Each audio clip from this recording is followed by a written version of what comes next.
Kiến ơi, kiến ghi của chị nó 400.000 view á.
Thì cái kiến chị nó làm cho các bạn trong cùng nó đi.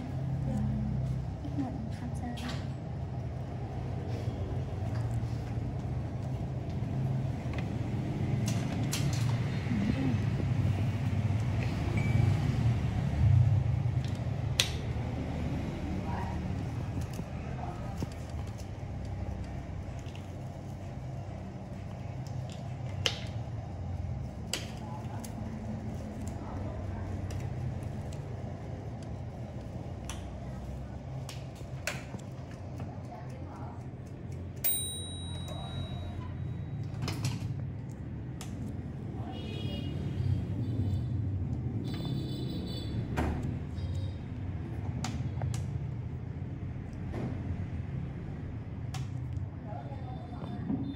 Chết, hai mẹ con chị đi 2 chiếc xe rồi đấy.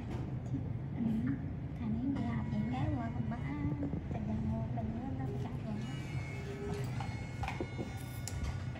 Đây trắng.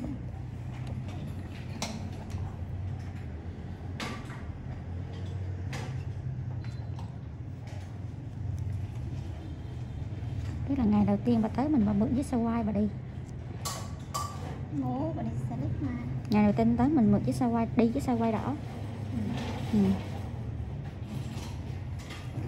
Bà ta kêu nghĩ rằng là cái tiệm chữa nón là bà khổ như đây mà nghĩ rằng làm như đứa bà cậu ghê.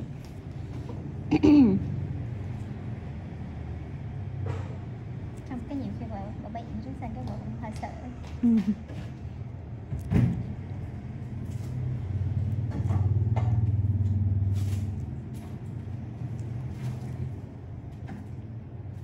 Thôi để nó làm điện đỡ tới trời.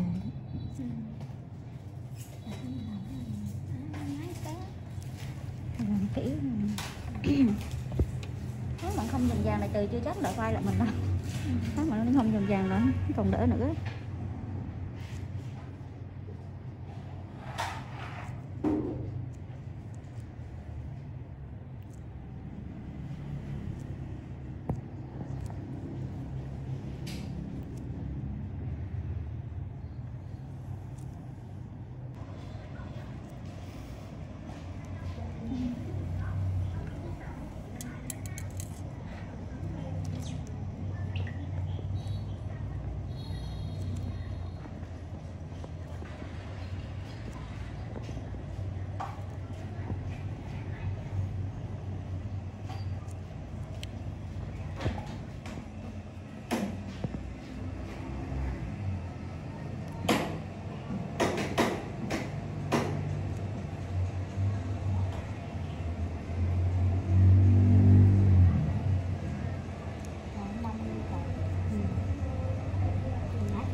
Nhanh mà lo chị.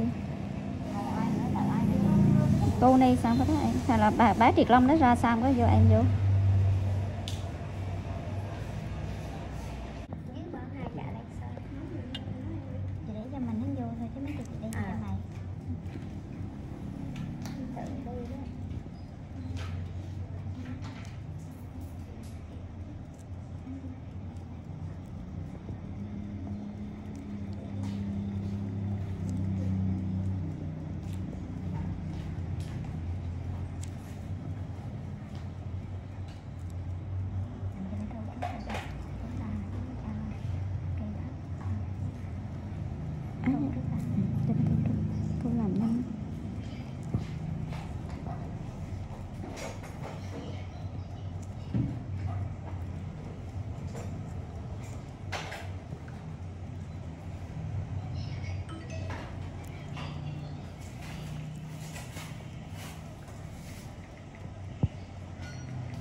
Con này cái mụn Sao?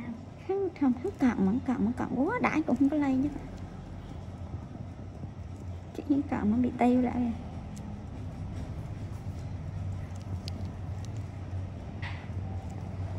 Ngày em nhúng nha đi. Dạ.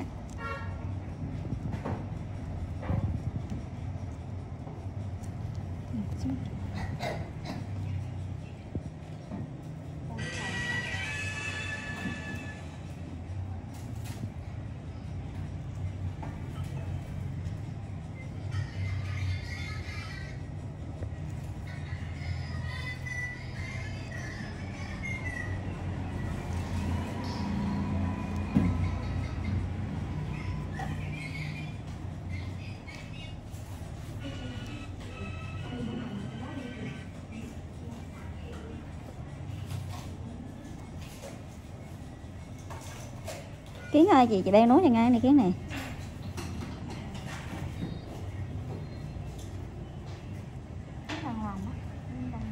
Kiến đang nhổ một cái mà nó thôi làm đi để bên nấu cái hiền. Bên nấu này. Chị thôi mà chị đổ kìa. Hả? Cũng nhanh.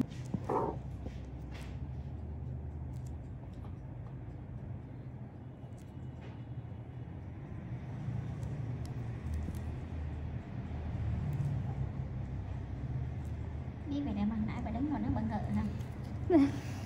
Bà nhận không đâu đi. Mô bà nhìn vô cái tiệm mà thấy khớp quá.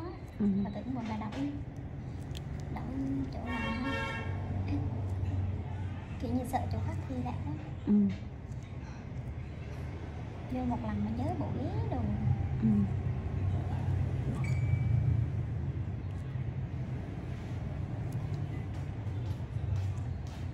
Làm bởi vì rồi con bởi vì rồi quá trời, làm lần cái đỡ luôn.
Chắc em ăn.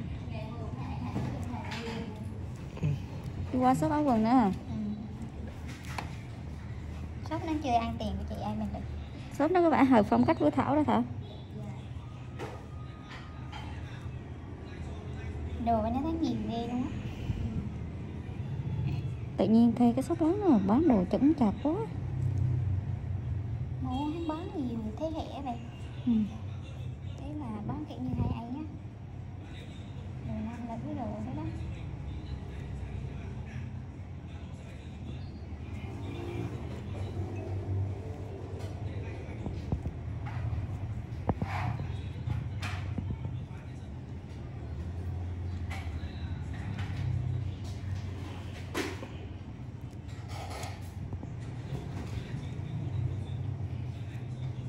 Cái anh này anh đau kém ghê luôn á. Đau kém dễ sao. Nên anh dễ vỡ quá. Đi đang bảo vệ cho con gái rồi trời. Thấy.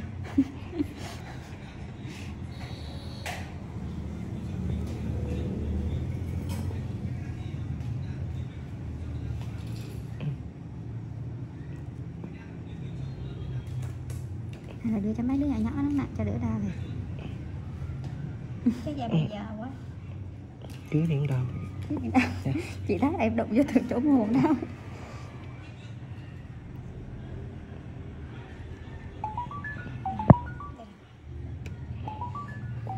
XM is a hybrid super SUV with 644 HP and a crazy design. BMW has revealed the new 2023 XM, a performance SUV with a plug-in hybrid powertrain. It features a twin-turbo V8 and an electric motor that combine to produce 644 horsepower and 590 pound-feet of torque. The XM starts at $159,995 and will go on sale in the US in the first quarter of 2023. BMW M is best known for sports sedans like the M3 and M5. But the performance division is going in many new directions as of late, and the new 2023 XM combines many of these fresh elements in a single vehicle, fitting, as this is meant to be M's new flagship. As an SUV that's available exclusively as an M, the XM also introduces a new plug-in hybrid powertrain that's the first hybrid ever to wear the M badge. The concept version of the XM proved controversial when it made its debut last year, and now we have all the details on the production version that's slated to go on sale in the US in the first quarter of 2023. The XM's powertrain consists of a twin-turbo 4.4-liter V8 combined with an electric motor integrated into the 8-speed automatic transmission. There's also a 25.7 kilowatt-hour battery pack that enables an estimated electric driving range of 30 miles. Total output sits at 644 horsepower and 590 pound-feet of torque, and there will be an even more powerful Label Red version coming later on with a claimed 735 horsepower and 735 pound-feet. This makes the XM the most powerful current production BMW, and it'll need all that grunt to move around its 6,062 pound mass. Were it not an M exclusive, the XM might otherwise wear the X8 designation. It's considerably larger than both the X5 and X6, but smaller than the three-row X7, much like the relationship between Audi's Q7 and Q8 SUVs. The XM is a two-row model with 5 seats, and its interior features many of the wilder design elements seen on the concept version. A two-tone blue and brown leather color scheme is available, and the brown, vintage, leather is meant to look aged. There's also an interesting pattern in the headliner that's accompanied by LED lighting elements that pulse when you receive a phone call or try to open the door when an object is sensed outside. The exterior design is more angular and imposing than many of BMW's other SUVs. The large kidney grilles up front are flanked by split headlights like those on the latest X7. A strong, accented character line rises along the side and kicks up at the rear doors as a nod to the classic BMW Hofmeister kink. There are BMW logos engraved into each upper corner of the rear window, and the aggressive-looking taillights wrap around the sides. Quad exhaust tips and diffuser elements give the rear bumper a racy look. 23-inch wheels are standard, but 22 inches are optional, and BMW says the smaller size saves weight. Adaptive dampers are standard equipment, as is an electronically controlled limited-slip rear differential and a rear-biased all-wheel drive system. 48-volt active anti-roll bars are a feature new to BMW M, although the XM uses traditional steel springs rather than an air suspension. Our initial drive of a prototype XM earlier this year revealed a surprisingly engaging driving experience, largely thanks to the steering tuning, so we look forward to sampling the final version to see if the spry handling is preserved. The XM will compete with other hyper SUVs such as the Audi RS Q8 and Mercedes-AMG GLE 63, and is even aiming for higher targets including the Aston Martin DBX and Lamborghini Urus. It will start at $159,995, but options should add a considerable sum to that total, and the more powerful Label Red model will carry a sticker price of over $185,000. Like it or not, this super SUV now represents the pinnacle of the M lineup, and it'll start arriving at US dealerships early next year. 2023 Fisker Ocean has started production, with plans to build 42,000 next year.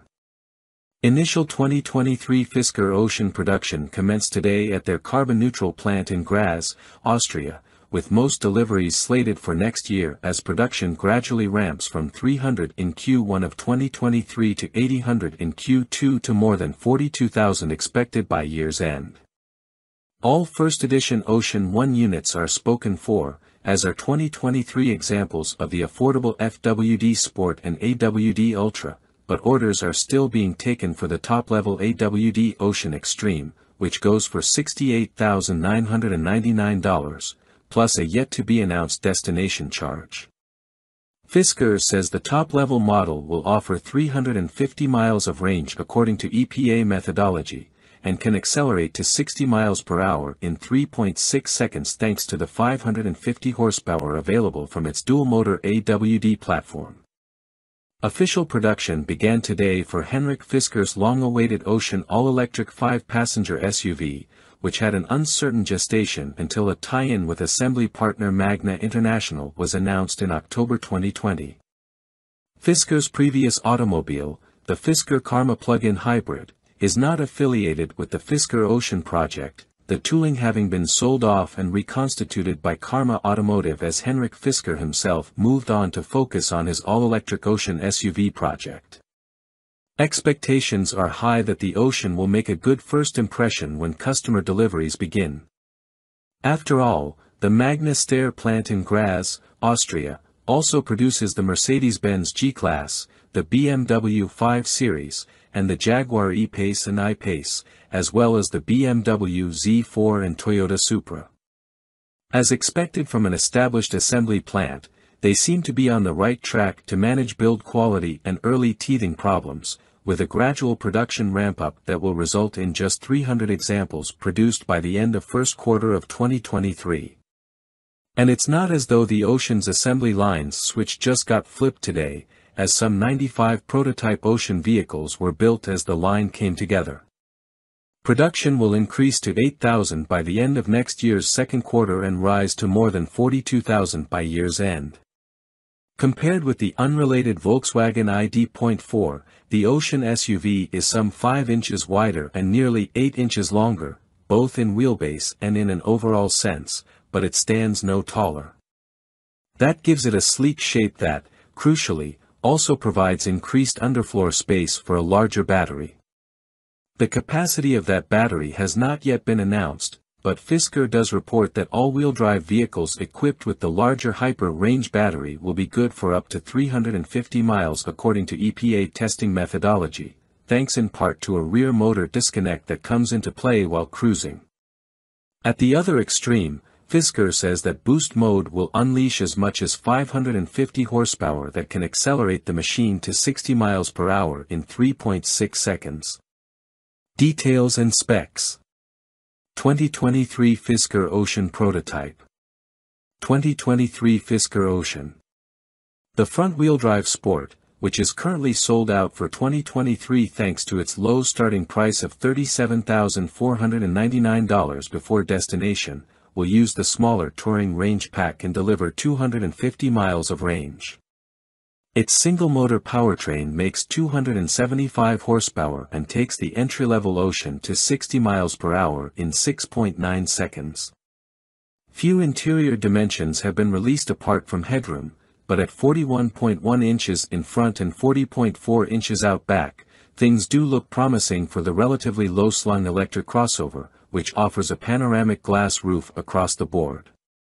The tinted glass panels are fixed on the entry-level Sport, sliding on the mid-level Ultra, and supplemented with photovoltaic panels on the Extreme and the First Edition One.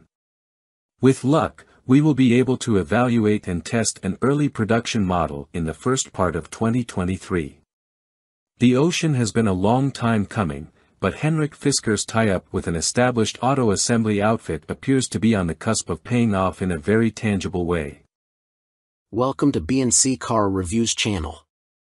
2023 Ford F-150 Raptor, our first test, absolutely bonkerballs. In the supertruck horsepower war, there's no Han versus Griot style argument to be had. The Ram 1500 TRX shot first.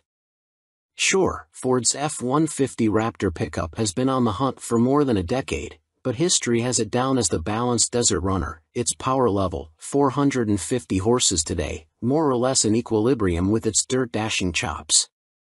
In contrast, the TRX roared onto the scene 2 years ago as a ballsy, 702 horsepower beast with a bad attitude and a mission to rooster tail sand in the face of Ford's wimpy off-road pickup.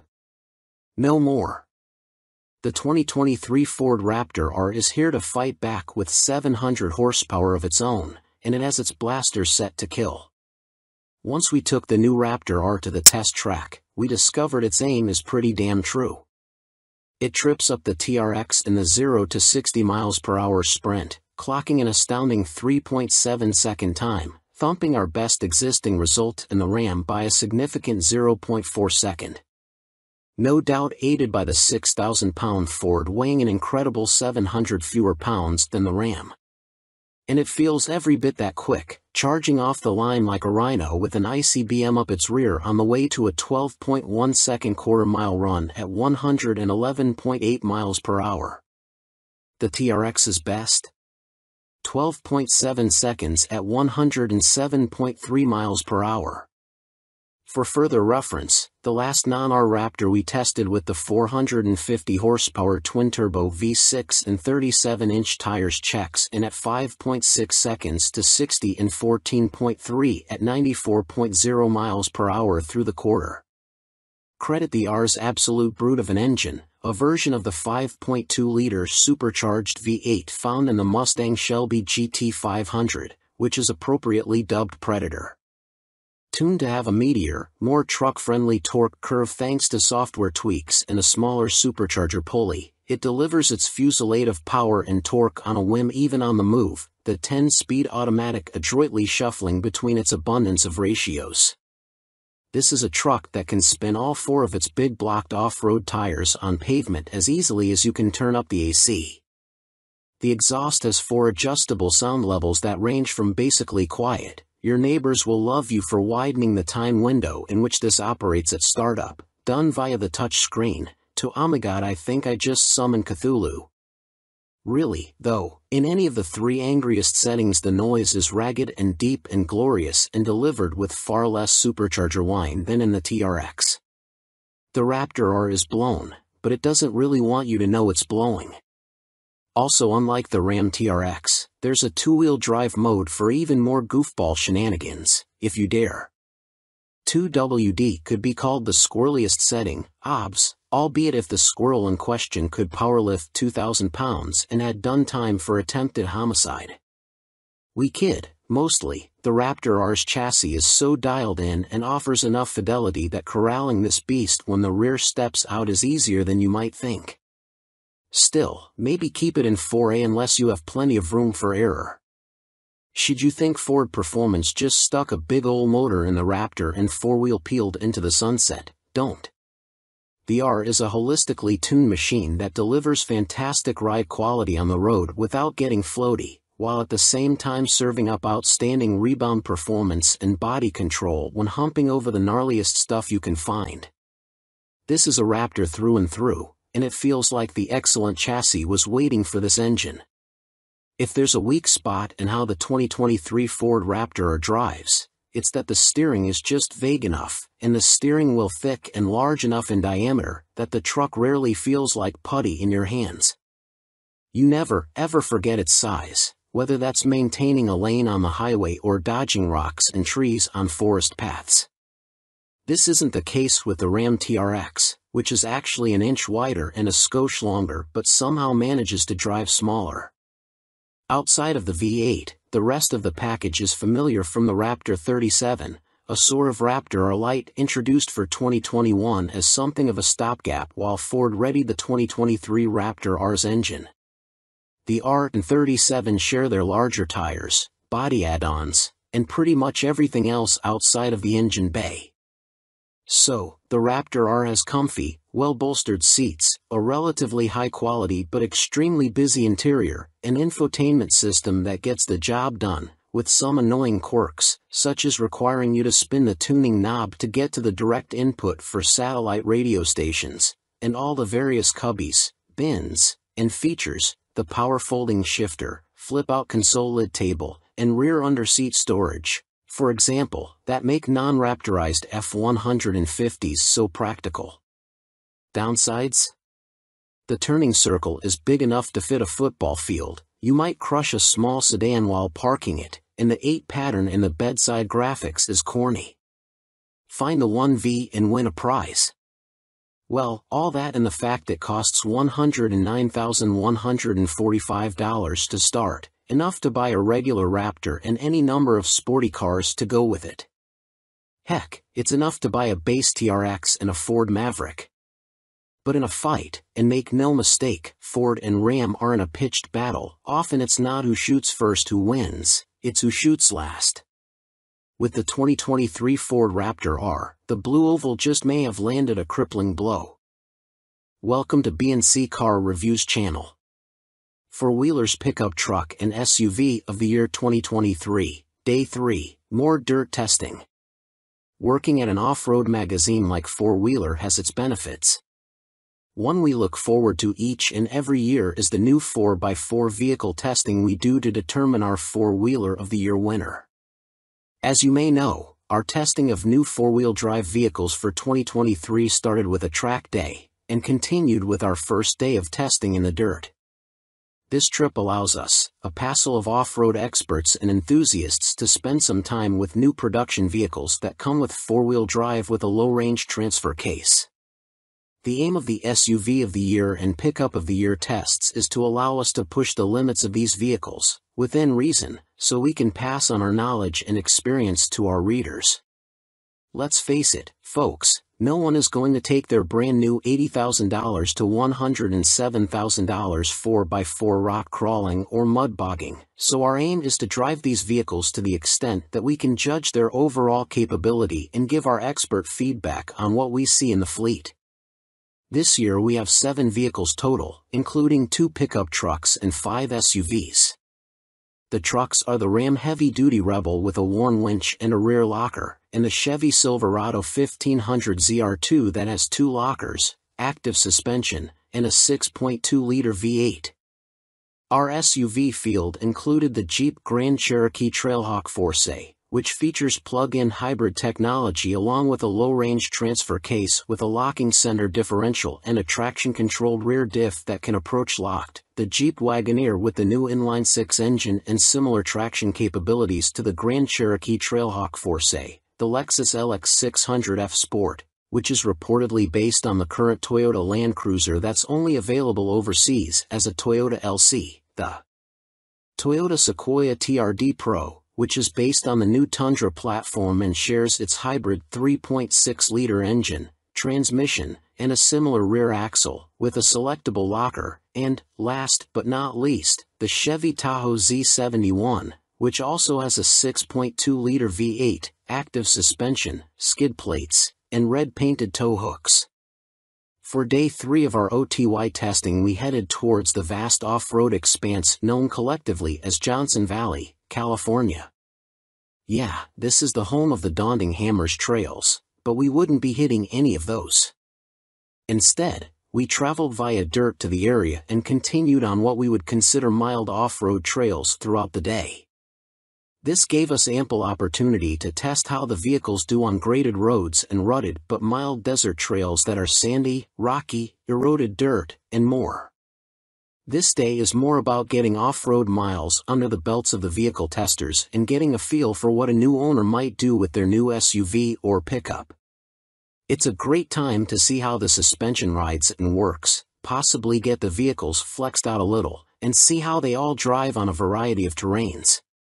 So far, all of the vehicular contestants have done better than expected. We can't tell you who will win yet, that news will come when all our comments have been collected and scoring has been completed, but for now, here are our observations about the SUVs and pickups the manufacturers supplied to us for this year's test. First, as has been noted, the Lexus LX 600F Sport is incredibly capable off-road. Its traction control is about as dialed as any we have met, but it's hampered by its vast front grille and fascia, which seem to hang perilously close to the ground.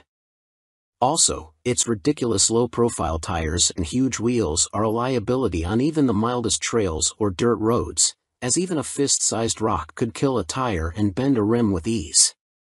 The Grand Cherokee seems small in this group, but it's comfortable on and off-road.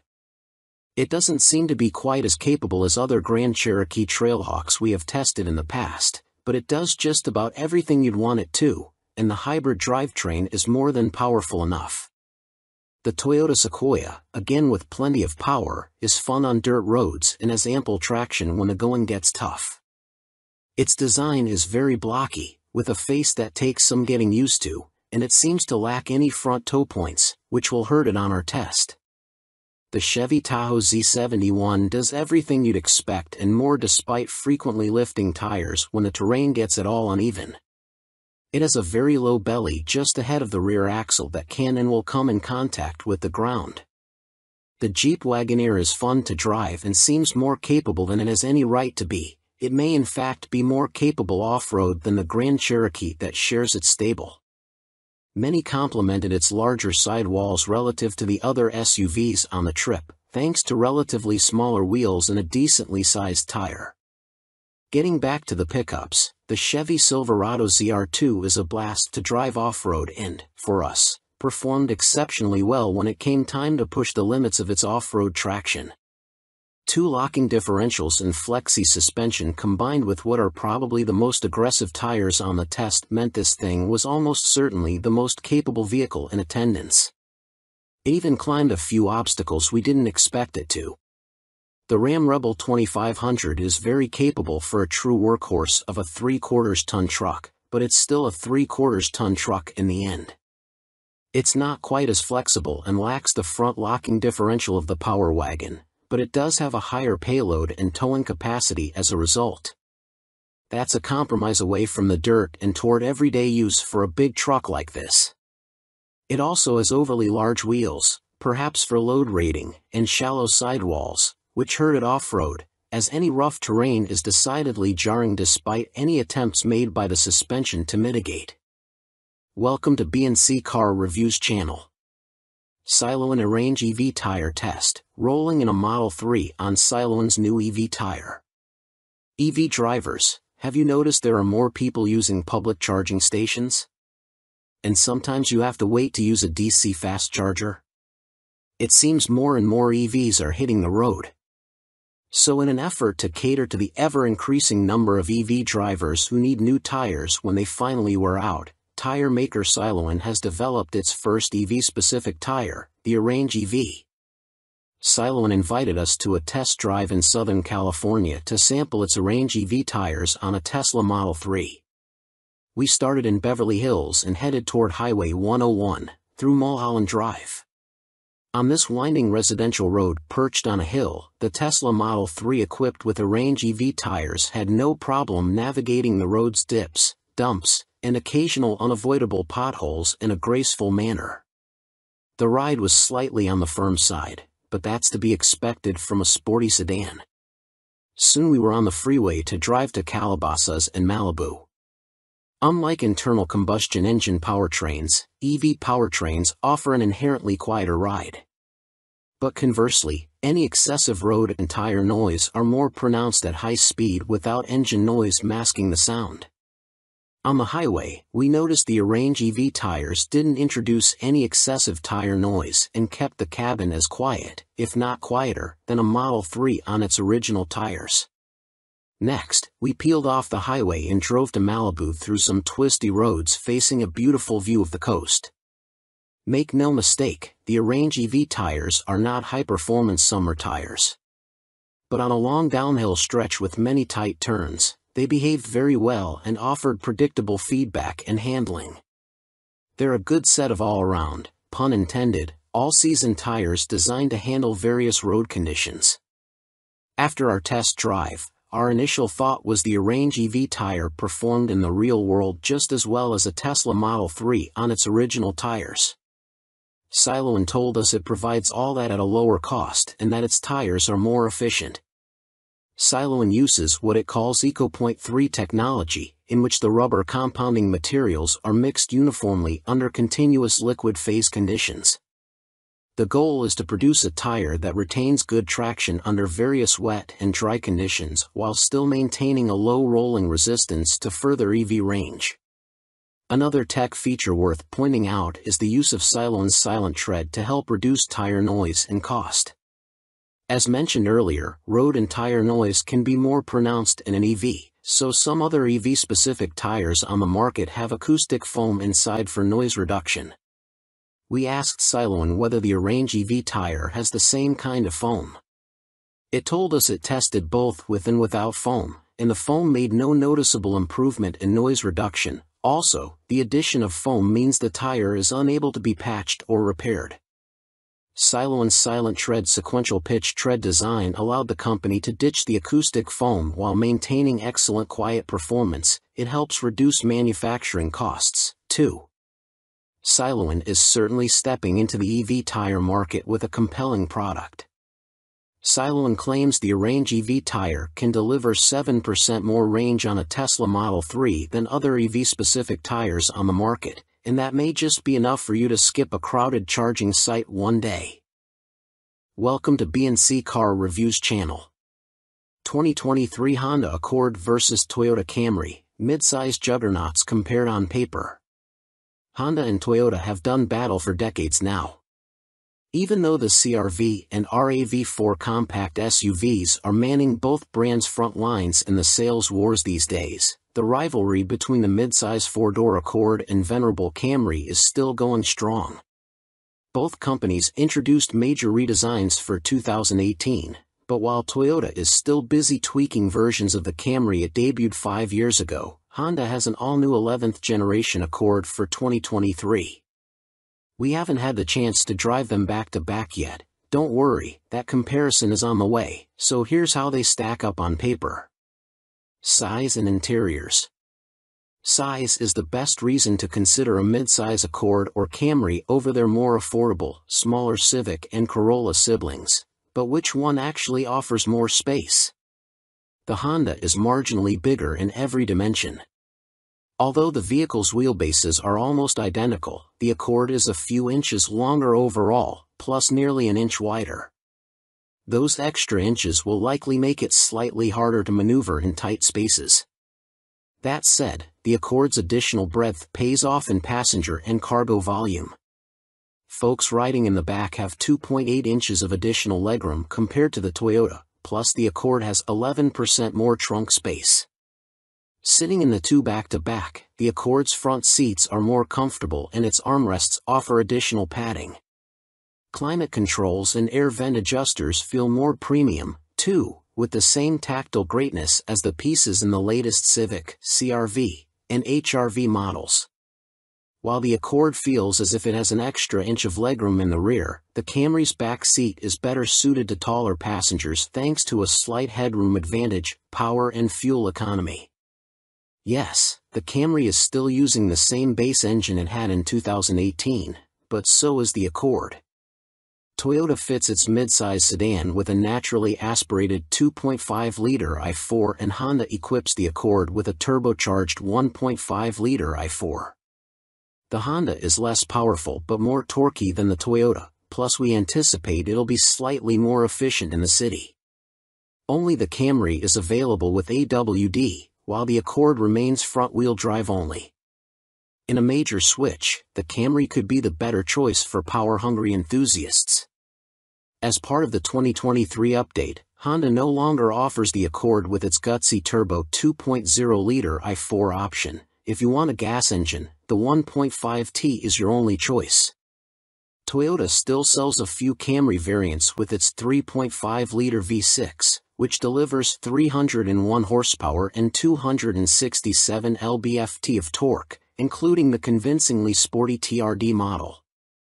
Plus, the non-hybrid Toyotas use conventional torque converter automatic transmissions, while every Accord powerplant is paired with a continuously variable automatic transmission, CVT, though it is about as good as this type of transmission can be. Accord Hybrid vs. Camry Hybrid. Honda paid more attention to the Accord Hybrid with the 2023 redesign, estimating it will account for around 50% of sales. The new version gets Honda's dual-motor hybrid system producing 204 horsepower and 247 lb-ft. Toyota's Camry Hybrid optimizes a single motor and delivers 208 horsepower. We don't have performance numbers for the Accord yet, but the previous generation model was significantly quicker than an equivalent Camry. But let's be honest, hybrid buyers are more interested in fuel economy. The 2023 Accord Hybrid hasn't yet been evaluated by the EPA. The 2022 model returned an impressive 44-48/41-47 mpg city/highway, and we expect similar numbers from its successor. The Camry Hybrid is rated at a shocking 44-51/47-53 mpg. Technology. This pairing is pretty even on the tech front looking at entry-level trims, but splurging on a higher-end model exposes a huge difference. In the cases of the Camry LE, SE, and TRD as well as the Accord LX and EX, the automakers fit their sedans with 7.0-inch touchscreen infotainment systems. In both cases, Apple CarPlay and Android Auto are standard. The Camry XLE and XSE upgrade to a 9.0-inch touchscreen, and buyers who opt for the V6 in each higher trim benefit from a 9-speaker JBL premium audio system. Sounds good, until you look at the newer Accord. All variants but the LX and EX work with a 12.3-inch system with wireless Apple CarPlay and Android Auto. In the case of the top-spec Accord Touring, Honda also fits a 12-speaker Bose premium sound plus Google integration for voice recognition and navigation. The Touring includes a head-up display, which isn't offered on any Camry, and a digital instrument cluster is standard on all trims. We've also found the Accord system especially crisp and responsive. Safety. Good news, both of these are exceptionally safe midsize sedans. The Camry achieves a 5-star overall safety rating from the NHTSA and a 2022 IIHS Top Safety Pick Plus. Although the Accord hasn't been evaluated, Honda developed the new generation targeting those same accolades. For what it's worth, though, the Camry scores poor in the IIHS updated side test that will join the top safety pick requirements for 2023, and Honda says the Accord will ace it. Both automakers include their collections of driver assist features as standard. Toyota Safety Sense 2.5 Plus is included on all models, which means every Camry has automatic emergency braking, adaptive cruise control, lane keep assist, automatic high beams, and road sign assist. Blind spot monitoring and rear cross-traffic alert are included at higher trims. Welcome to B&C Car Reviews channel. 2023 Honda Civic Type R, a brush with greatness. Honda's history is deeply rooted in internal combustion engines, and as we make the shift toward electrification, the company's most exciting gasoline-only vehicle has just undergone what is likely to be its final redesign.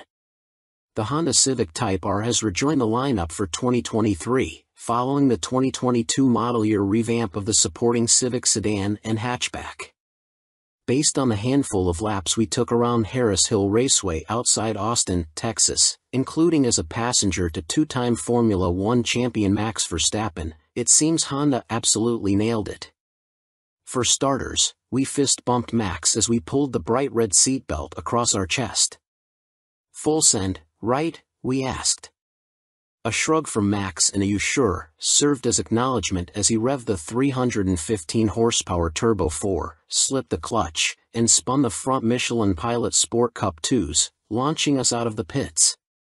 The deep baritone from the engine and exhaust sounded great from under a helmet, and he ran out the engine until it coughed at the red line. In Verstappen's hands, the Type R rarely tracked in a straight line as he kept the engine on full boil, stringing the turns together in a sinuous uninterrupted dance of slip angles and oversteer. He braked as lightly and as seldom as possible, allowing the tire's lateral loads to scrub off speed, along with a healthy amount of tread, we're sure. Max was well past the Type R's performance envelope as he one-handed the steering wheel with the kind of nonchalance we'd adopt rolling up to the drive-thru window.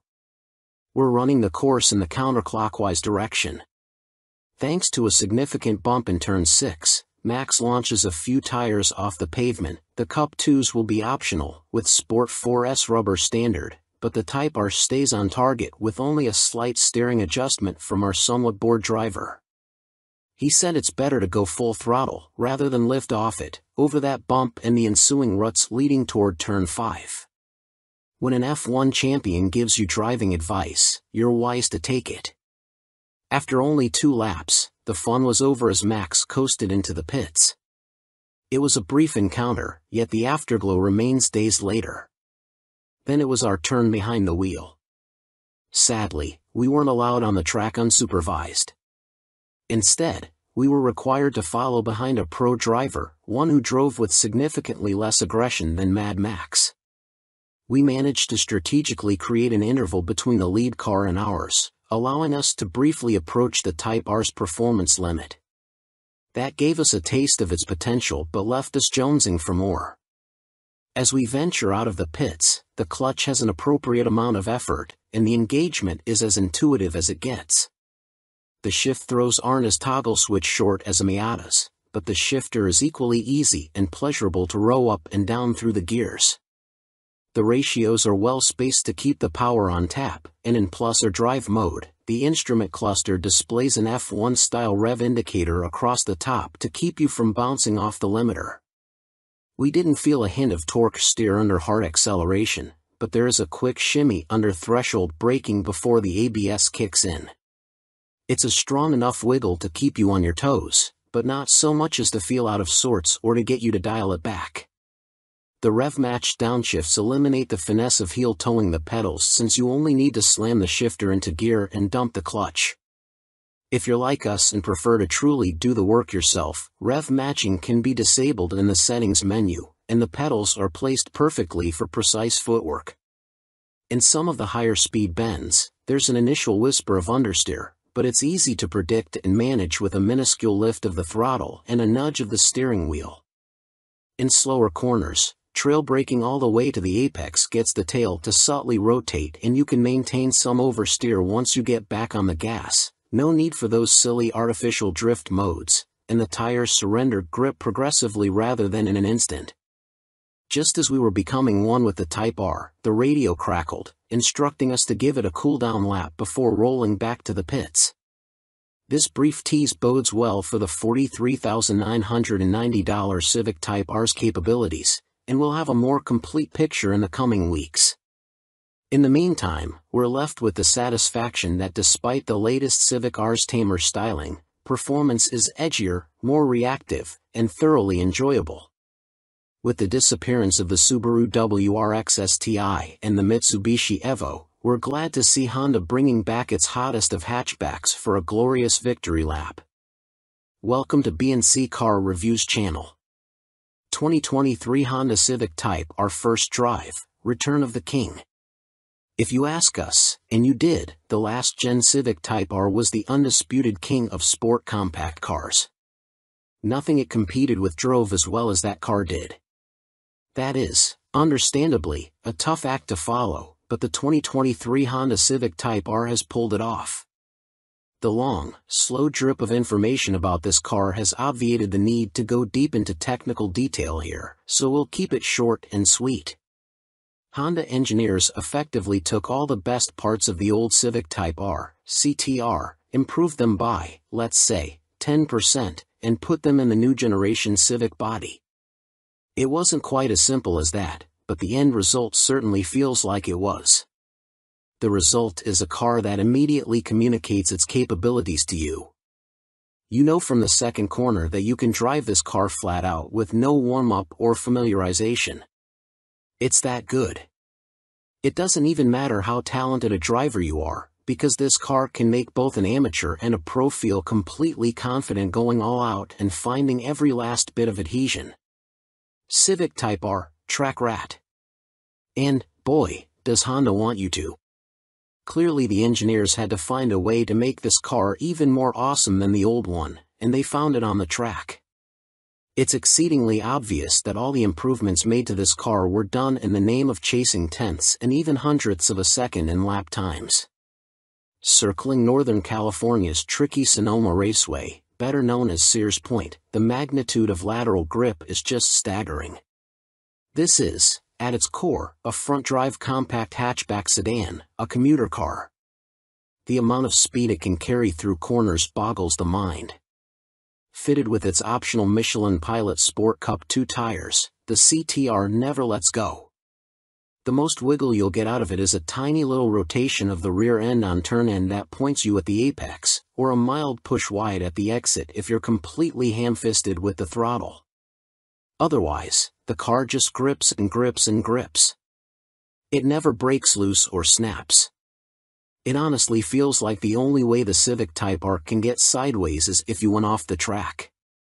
You need a low grip surface to break the stranglehold these tires have on the ground, and even then you get the impression it wouldn't be that dramatic an event.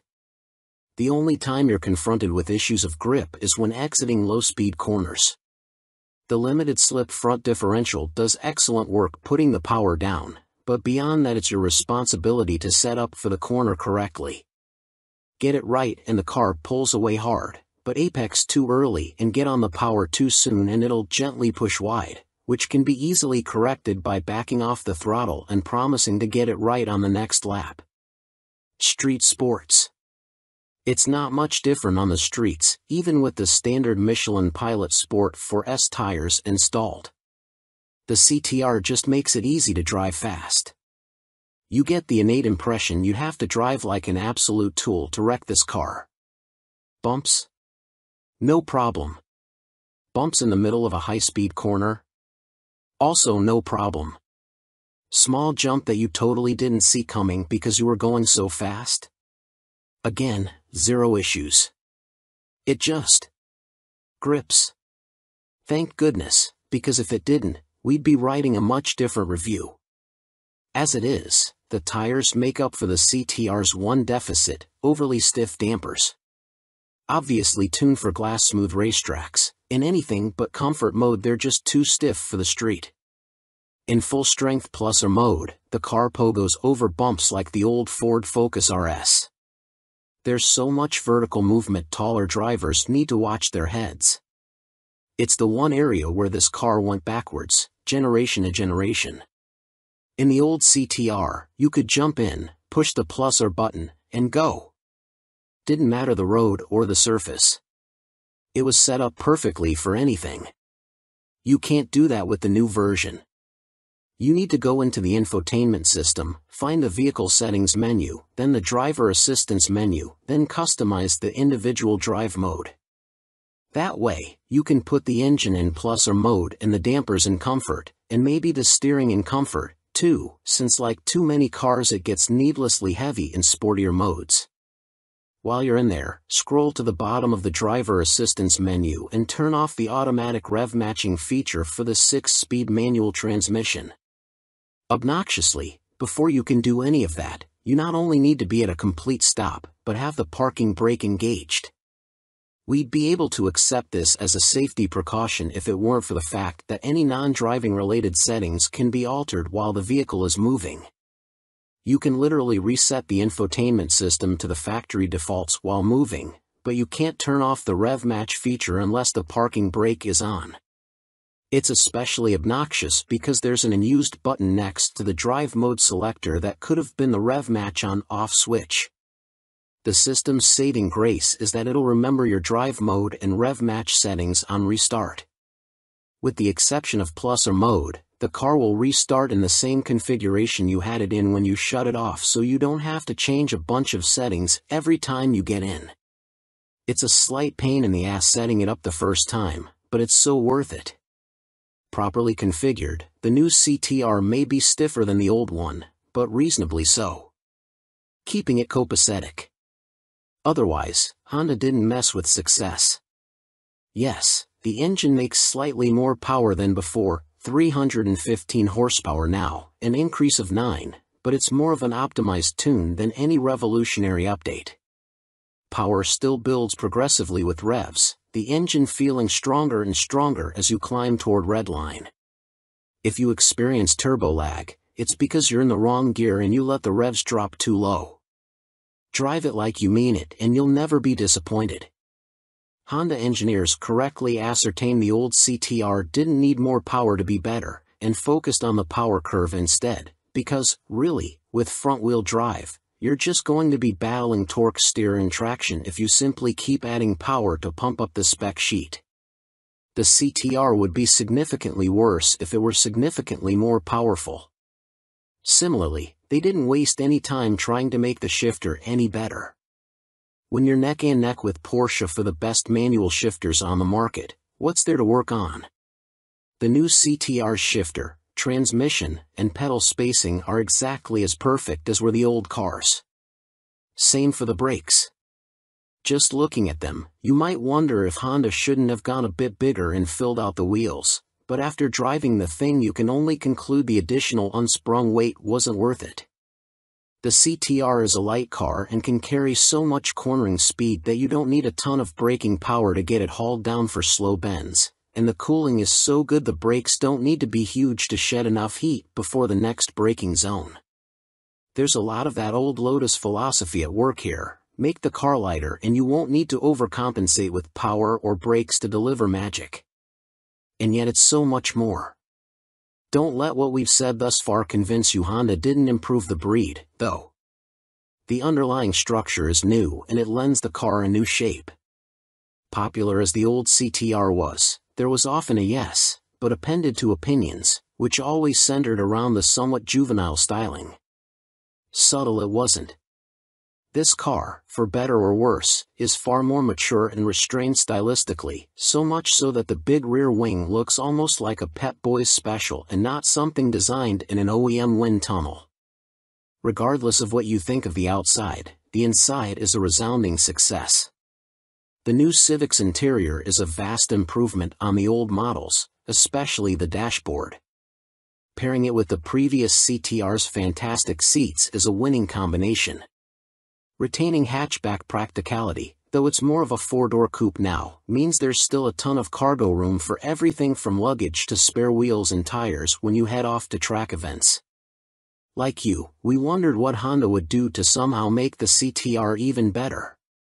We might have guessed, hoped, even, at thoughtful, incremental improvement, and that's exactly what happened.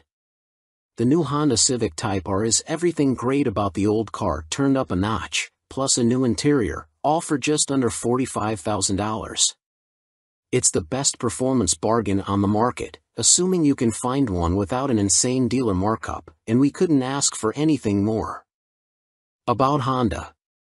Honda offers a full line of clean, safe, fun, and connected vehicles sold through more than 1,000 independent U.S. Honda dealers. Honda has the highest fleet average fuel economy and lowest CO2 emissions of any major full-line automaker in America, according to the U.S. Environmental Protection Agency's 2021 Automotive Trends Report. The award-winning Honda lineup includes the Civic and Accord, along with the HR-V, CR-V, Passport and Pilot sport utility vehicles, the Ridgeline pickup, and the Odyssey minivan. Honda's electrified vehicle lineup includes the Accord Hybrid, CR-V Hybrid, and in the future, Civic Hybrid. The Prologue SUV, Honda's first volume battery electric vehicle, will join the lineup in 2024. Honda has been producing automobiles in America for 40 years and currently operates 18 major manufacturing facilities in North America. In 2021, more than 95% of all Honda vehicles sold in the U.S. were made in North America, with nearly two-thirds made in America, using domestic and globally sourced parts. Welcome to B&C Car Reviews channel. 2023 Honda CR-V Hybrid vs Toyota RAV4 Hybrid Comparison Test, Practical Considerations. Few things bring people together today like our collective hatred of high gasoline prices. Regardless of who you blame for it, prices are high right now and aren't coming down quickly. It's enough to drive some folks into an electric car, but for those not yet ready to make the leap, the humble hybrid gets another turn in the spotlight. This time, though, we're not only talking about egg-shaped cars like the Prius and others. Instead, we're looking at heart-of-the-market vehicles like the 2023 Honda CR-V Hybrid and the 2023 Toyota RAV4 Hybrid. Participation trophies? Here at Motor Trend, we don't do ties. We put our noses to the grindstone until one vehicle wins our latest comparison test. Sometimes this makes our lives a lot harder. This is one of those times. Both the 2023 Honda CR-V Hybrid and 2023 Toyota RAV4 Hybrid are excellent buys, and you'll be happy with either one. They have far more in common than they have differences, and in the end, our decision came down to critical numbers, price and fuel economy. Only one could win, though, so follow along to see how we got there. Different styles, same results. Be it how they look or how they drive, the 2023 Honda CR-V Hybrid and 2023 Toyota RAV4 Hybrid have different styles and different swagger, but the end result is effectively the same. Indeed, they may have been developed by different companies, but they're two sides of the same coin. When we look at these compact SUVs, we see distinct personalities doing the same job. To our eye, the Honda's design language inside and out is a bit more sophisticated and premium, and it drives that way, too. The Toyota looks a bit more rugged and adventure-ready, and that's how it drives. Neither is prettier or better driving than the other. From the driver's seat, the 2023 Honda CR-V Hybrid is a bit quieter inside than the 2023 Toyota RAV4 Hybrid, but both are excellent. The Honda handles slightly better, but each is pleasantly sporty for a workaday family SUV. The Honda's drivetrain is quieter than the Toyota's under hard acceleration, but they're both equally smooth and refined. Each likewise has good brake pedal feel that completely masks the transition between regenerative braking and mechanical braking. We do appreciate the Honda's B-Drive mode, which amps up the regenerative braking and comes in handy when going down hills. Offsetting technical advantages.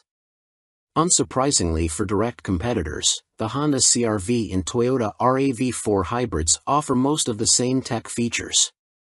Each, though, has at least one distinct feature, and each does something better than the other. Both, for example, have adaptive cruise control and lane keeping systems. Honda's is the more sophisticated package, able to hold the vehicle centered in the lane, whereas Toyota's only prevents the SUV from drifting over the lines. Law requires backup cameras these days, but they aren't all created equal. Honda has a simple rear-view camera for reversing, and it works well enough. Toyota, meanwhile, offers a 360-degree view by stitching 4 camera images together, making the vehicle itself invisible on the screen. If you run over something while the Toyota's cameras are on, it's because you aren't paying attention. Each SUV also carries its maker's latest infotainment software, and it's another case of give and take. Toyota's new system looks far more contemporary and is pretty straightforward to use. Honda's offers a lot more customization, but the learning curve is steeper and the look isn't as up to the minute. The CR-V and RAV4 both also come with power tailgates at this price point, but where the Honda requires you to reach for a specific button to close it, the Toyota requires only a gentle tug anywhere on the gate to bring it down. It's a minor convenience, but one we'd like to see on more vehicles. Welcome to B&C Car Reviews channel. 2023 Honda Pilot trades minivan vibes for a brawnier guise. The 2023 Honda Pilot has been redesigned with a more rugged look, a roomier interior, and increased capability. The Pilot also has a new powertrain, a redesigned 285 horsepower 3.5-liter V6 and a 10-speed automatic transmission. The Trail Sport trim makes the Pilot truly capable off-road thanks to all-terrain tires, steel skid plates, and a lifted suspension. Ever since the original Honda Pilot debuted back in 2003, it has basically been a minivan dressed up as a 3-row midsize SUV. However, its shared bloodline with the sliding door-toting Honda Odyssey wasn't outwardly obvious until the outgoing third generation. That's when the Pilot showed its true colors, with a bulbous shape and bland bodywork that deviated from its boxier predecessors. That's also one reason it failed to stand out in a competitive segment full of more interesting alternatives. Well, Honda has flipped the script, with the new 4th generation 2023 Pilot getting bigger, brawnier, and better at doing off-road stuff. Let's start with the obvious.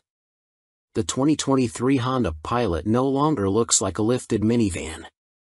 Along with being a lot squarer than before, it has an upright front end and front roof pillars that sit farther back, giving it a longer dash-to-axle ratio.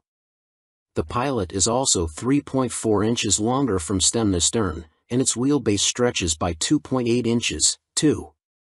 Its front and rear tracks are also wider, growing by January 2nd and January 5th inches, respectively. Ever been, according to Honda. The company also says its new chassis includes a stiffer suspension, a quicker steering ratio, and other changes intended to make the Pilot handle and ride better. A set of larger front brake rotors, 13.8 versus 12.6 inches, and a shorter overall pedal motion are improvements in the braking department. The addition of extra sound-deadening materials should also make for a quieter interior. It would have been easy for Honda to take the 280 horsepower SOHC 3.5-liter V6 and 9-speed automatic transmission from the outgoing Pilot and plug it into the new one. Instead, the automaker completely redesigned its venerable engine, keeping the same displacement but making myriad improvements. In a nutshell, the new DOHC V6 has better packaging. While the 3.5-liter makes the same 262 pound-feet of torque, horsepower rises to 285. A cylinder deactivation system also joins the party in pursuit of better fuel economy. However, Honda hasn't yet announced EPA estimates. All Pilots now have a 10-speed automatic transmission, paddle shifters included. The 2023 Pilot won't be the first with a Trail Sport badge trim, it'll just be the first one where it actually means something. That's because, unlike the glorified appearance package that came before, the new Trail Sport model is truly capable on most trails, as we learned during a prototype drive. Equipped with all-terrain tires and steel skid plates, the off-road-oriented Pilot can go places its predecessors couldn't. Adding to its capabilities are a 1-inch lift that increases ground clearance and provides better angles front and back for clearing obstacles. The Trail Sport's suspension has also been revised to do more than regular models. What if it gets a flat? There's a full-size spare tire. What if it gets stuck? There are sturdy tow hooks built into the front bash plate and one on the standard trailer hitch. To help the Trail Sport avoid getting stuck, Honda fits it with a specially calibrated all-wheel drive system. We won't get too complicated, but when the Trail Drive mode is activated, the setup effectively manages traction to the appropriate wheels. Also useful in this mode is the aptly named TrailWatch camera system, which provides 4 different angles otherwise not viewable by the driver. It can be manually turned on or it can display it on its own at speeds below 15 miles per hour. Speaking of low speeds, when combined with sloped surfaces, every 2023 Pilot has hill descent control for the first time. An inside job. Sure, a model that can shuttle the whole family into the wilderness is cool, but that's not the Pilot's full-time job. It's a people mover. And moving said people is much easier when the space inside is big and comfortable. Well, Honda says the second row has an extra 2.4 inches of legroom and the third row adds a ½ inch of leg space. For those sitting in the middle row, those seats recline farther. The 2023 Pilot still has room for up to 8 people, and the middle seat in the second row is removable. However, instead of having to leave that seat behind, there's now room for it under the rear cargo area. The latter is also bigger than ever, measuring 22 cubic feet behind the third row and a massive 114 cubes with the second and third rows stowed.